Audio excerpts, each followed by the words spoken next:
The Wealth He Hid, the Love She Chose.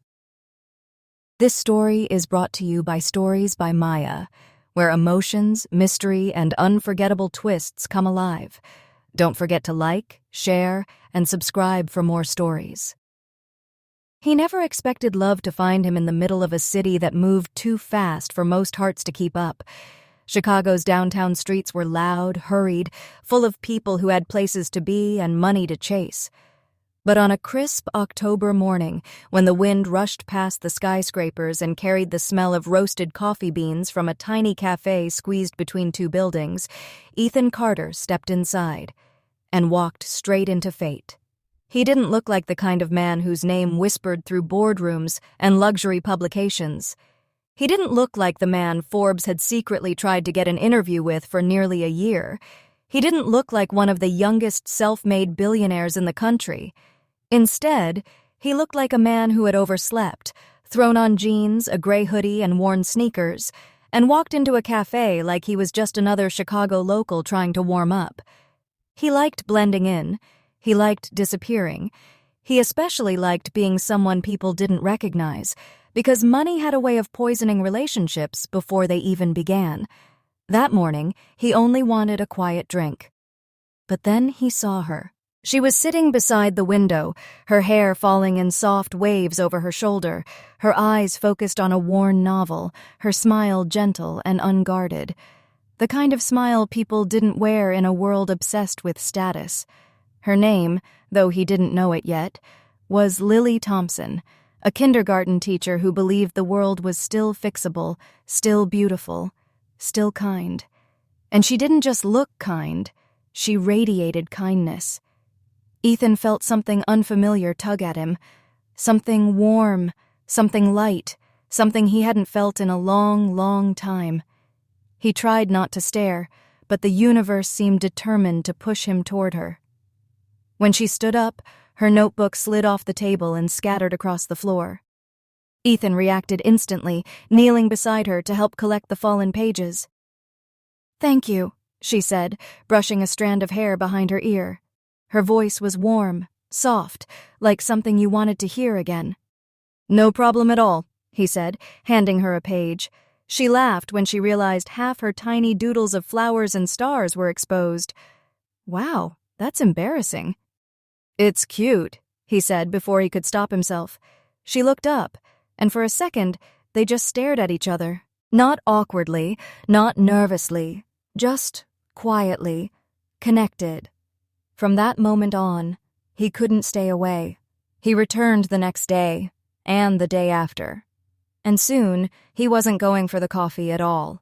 He was going for the girl who smiled at him like he wasn't invisible, who talked to him like he mattered, who asked questions as if she genuinely cared about the answers. She didn't care about brands. She didn't care about money. She didn't even care what job he had. She cared about who he was, his thoughts, his fears, his past, his hobbies. So he hid nothing except the one thing that always ruined everything, his wealth. He simply said he worked in business. And she didn't press further, because she wasn't interested in his status. She was interested in him. Soon, they fell into a beautiful rhythm. Quiet lunches in the park, evening walks by the river, late-night calls that lasted until one of them fell asleep mid-sentence. The simplicity of it soothed him. She didn't want fancy restaurants or luxurious gifts, just time, just honesty, just him. One evening, after weeks of growing closer, she nervously said, "Ethan, I want you to meet my mom." He smiled. "I'd love to." But he had no idea he was about to walk into the toughest test of his life.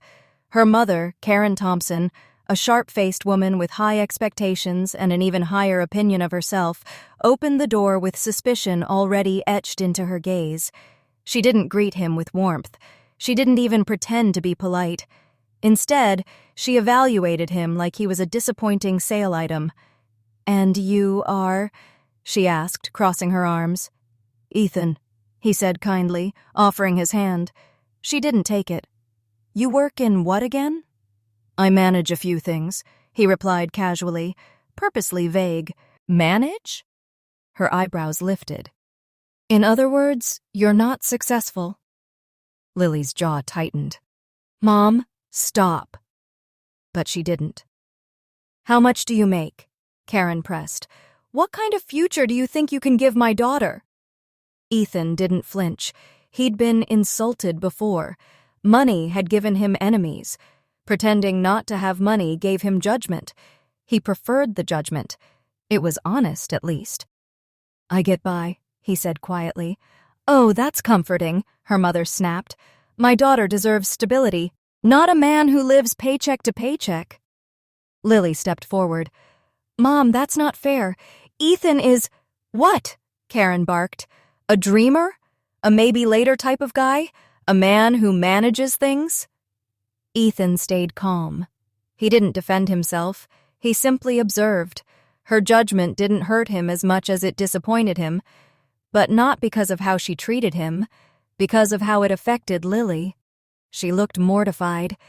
And that was when Ethan made a decision, one he never made lightly. He would test her mother, and he would test Lily, too. Not out of cruelty, but out of fear.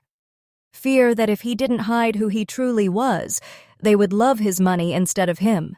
So he allowed Karen to assume he wasn't doing well financially. He even helped her along. He showed up in simple clothes. He refused expensive outings. He let her believe he lived in a cheap rented room. He occasionally mentioned saving money just to fuel her assumptions. Karen's annoyance grew by the week. Lily's kindness grew even more.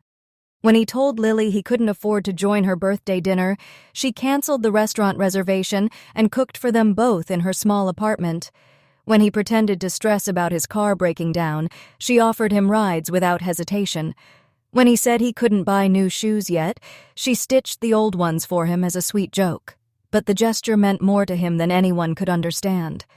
For Ethan, who had once been surrounded by people who wanted a piece of his wealth, her purity, her sincerity, her unaffected devotion felt unreal. It scared him. It humbled him. It made him fall so deeply in love that he felt breathless sometimes. But Karen only grew harsher. Lily, you're ruining your future, she said one night, believing Ethan couldn't hear. But he could. He stood outside the hallway listening. He can't give you a stable life, Karen said sharply. What will you do when bills pile up? When you need something he can't afford? I don't care about that, Lily said, voice trembling. I love him. Karen scoffed. Love doesn't pay mortgages. And money doesn't guarantee happiness, Lily whispered. Ethan had to wipe his eyes before he walked in. The next week, he decided the test needed to reach its final stage. When he visited again, Karen didn't even let him step inside. You should leave, she said coldly. I don't want you here. Mom! Lily snapped, horrified. Karen's voice rose. If you marry him, you'll regret it. He has nothing to offer you. Nothing! Ethan stayed silent, because what mattered was Lily's reaction. Lily's hands shook as she turned toward him. Ethan, I don't care what my mother says. I'm with you. I love you. If you want me, I'll marry you even if we have to start with nothing. Her voice cracked. I choose you. Not money, not comfort, not security. You. For the first time in years, Ethan's carefully guarded heart nearly broke open. He took her hands. Lily, will you marry me?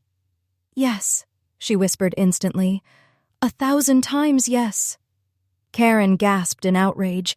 You're choosing this broke man over everything I raised you for? Lily nodded through tears.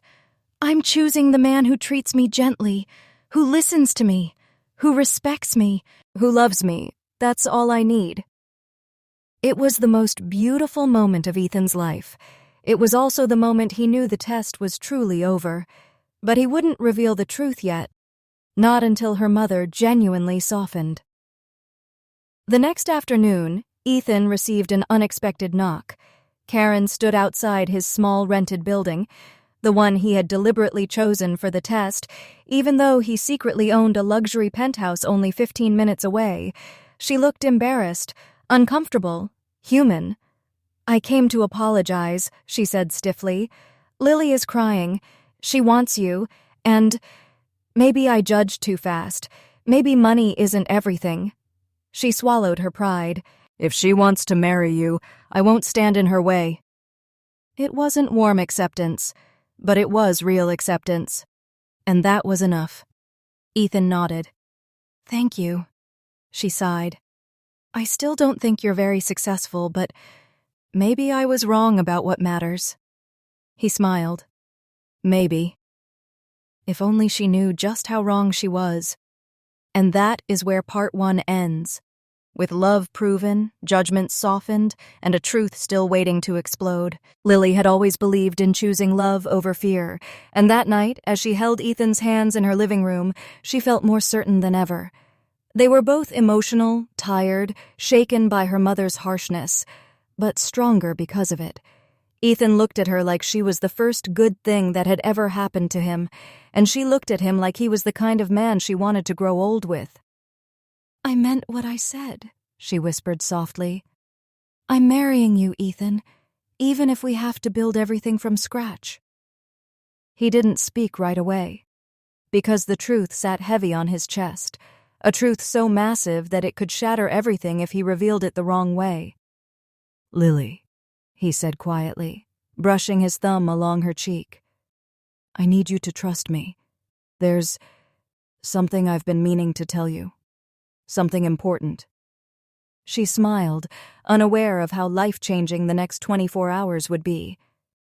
Ethan, I trust you with everything.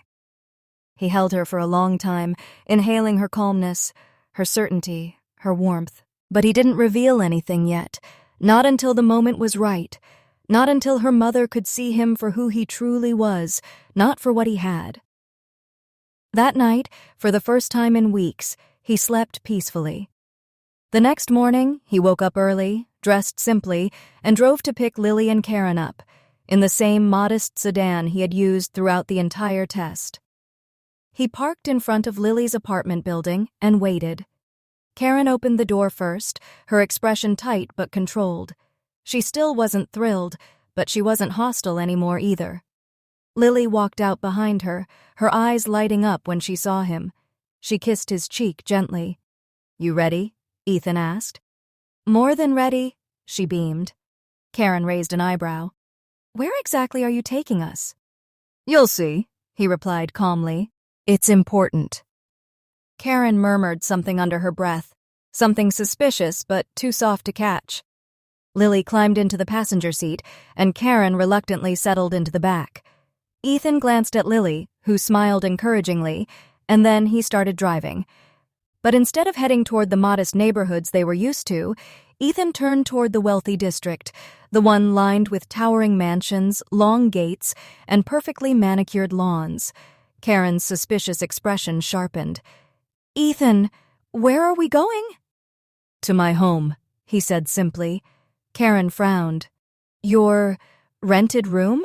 That isn't anywhere near here. Lily glanced at him, confused but trusting. Ethan? What's going on? He didn't answer yet. They drove past the first row of mansions, then the second. Then through a gated community guarded by security who waved him in without checking credentials. That was when Lily's eyebrows shot up. Karen leaned forward, gripping the seat nervously. Why did they let you in? Karen demanded. Ethan, stop the car. This isn't funny. He didn't stop. He turned down a long tree-lined driveway that stretched further than the entire street Lily grew up on. At the end stood a breathtaking mansion, 3 stories tall, made of glass and stone, surrounded by gardens and fountains that glittered in the morning sun. 2 luxury cars were parked under a sleek canopy. The fountain in the middle sparkled like something out of a fairy tale. Lily gasped. Karen choked on her breath. Ethan parked the car slowly. Silence swallowed the air. Where are we? Lily whispered, stunned. Ethan stepped out, walked around to open her door, and offered his hand. This, he said softly, is my real home. Lily froze. Her mother froze. Both stared at him like he had stepped out of a different universe. What? Lily breathed. Ethan, What do you mean? He took a slow breath. My name is Ethan Carter, he said gently. Not Ethan Parker. That's the name I use when I want to live privately. Karen's eyes widened. Carter? As in… Yes, he finished softly. Carter Industries. Karen staggered back, gripping the car door for support. Carter Industries was a household name, one of the largest tech and investment companies in the country. Lily's heart pounded. Ethan, that company is worth… A lot, he said quietly, and I own the majority of it. She felt dizzy. So you're a billionaire? Yes, he said. I am. The world fell silent. The wind stopped. The birds quieted. Even the fountain seemed to pause. Lily stared at him, speechless, overwhelmed, trying to match the simple, hoodie-wearing man she loved with the powerful figure now standing in front of her. Why didn't you tell me? She finally whispered, voice trembling. He stepped closer, not in arrogance, not in superiority, but in vulnerability. Because, Lily, everyone who's ever loved me didn't love me for me. His voice cracked. They loved what I could give them, what I could buy them, how I could elevate their lives. I didn't want that again. Not ever. He swallowed hard. I needed to know if you loved me when I had nothing to offer. Lily's eyes filled with tears. Ethan, I didn't love you for your money. You know that? I do, he whispered. Now I do, but I had to be sure. She stepped closer, her hand trembling as she touched his cheek. You could have told me, she said breathlessly. I was scared, he admitted. Scared I'd lose you. Scared your mother would try to force you into loving someone richer. Scared of everything. Karen, who had been silently gripping the car in shock, finally spoke. I misjudged you, she whispered shakily. Dear God, I misjudged everything. Ethan turned toward her gently. Mrs. Thompson, Lily deserves someone who loves her. Money doesn't buy that. I needed to see if she loved me when she thought I had nothing. Karen looked mortified, embarrassed, and overwhelmed all at once. Ethan, I'm sorry. Truly, I shouldn't have treated you the way I did. Ethan nodded kindly. It's okay. You were protecting your daughter. Karen looked down. But I wasn't protecting her heart. I was protecting my own fears. Lily reached out and held her mother's arm. Karen's eyes softened. I just wanted you to have a comfortable life, Karen whispered. I never imagined you'd choose someone who you thought had no money. Lily smiled through tears. Mom, I didn't choose someone with no money. I chose someone with a good heart. And then she looked at Ethan. With so much love, so much honesty, so much awe. Do you still want to marry me? He whispered. Lily laughed softly, tears slipping down her cheeks. Ethan, I would have married you even if your mansion was a cardboard box. Her answer broke something inside him, something guarded, something lonely, something that had been waiting years to be healed. He took her hands, pulled her close, and kissed her softly, lovingly, like she was the only thing in the world he treasured. When they pulled apart, he said gently, There's more I want to show you. He led them inside the mansion. Every room was breathtaking, high ceilings, polished marble floors, walls of glass overlooking the city skyline, art pieces from around the world, a grand staircase, a library bigger than most apartments. Lily walked slowly, speechless, touching everything with wonder but without greed. Karen followed quietly, humbled, realizing how deeply she had misjudged him, and how lucky her daughter truly was. When they reached the largest window overlooking the Chicago skyline, Ethan turned to Lily. This is your home now, if you still want it. She turned, tears spilling freely. Ethan, I don't want your mansion, she whispered. I want you.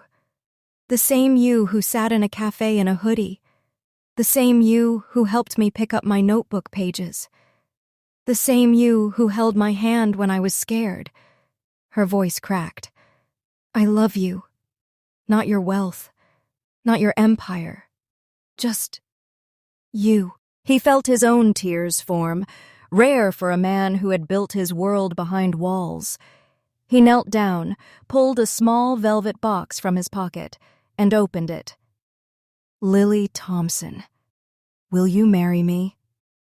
She didn't hesitate. She didn't look at the ring. She didn't glance at her mother for approval. She simply threw her arms around him and whispered into his shoulder, Yes, yes, Ethan, 1,000 times yes. Karen wiped her tears quietly behind them, tears not of regret anymore, but relief. She approached them with a small, trembling smile. Welcome to the family, Ethan, she whispered. He nodded warmly. Thank you for giving us a chance. They celebrated the engagement inside the mansion, laughing, crying, talking about the future. And as the sun set over Chicago and lights lit up the horizon, Ethan held Lily close on the balcony. You changed my life, he whispered. She smiled. You changed mine first. He kissed her forehead. I promise you one thing. I'll love you the same way, whether we're rich or poor, in a mansion or a cafe. She looked into his eyes. Then we're going to be okay. And for the first time in years, Ethan felt complete. This story was brought to you by Stories by Maya. If you loved the journey, don't forget to like, share, and subscribe for more heartfelt stories filled with twists, emotions, and unforgettable endings.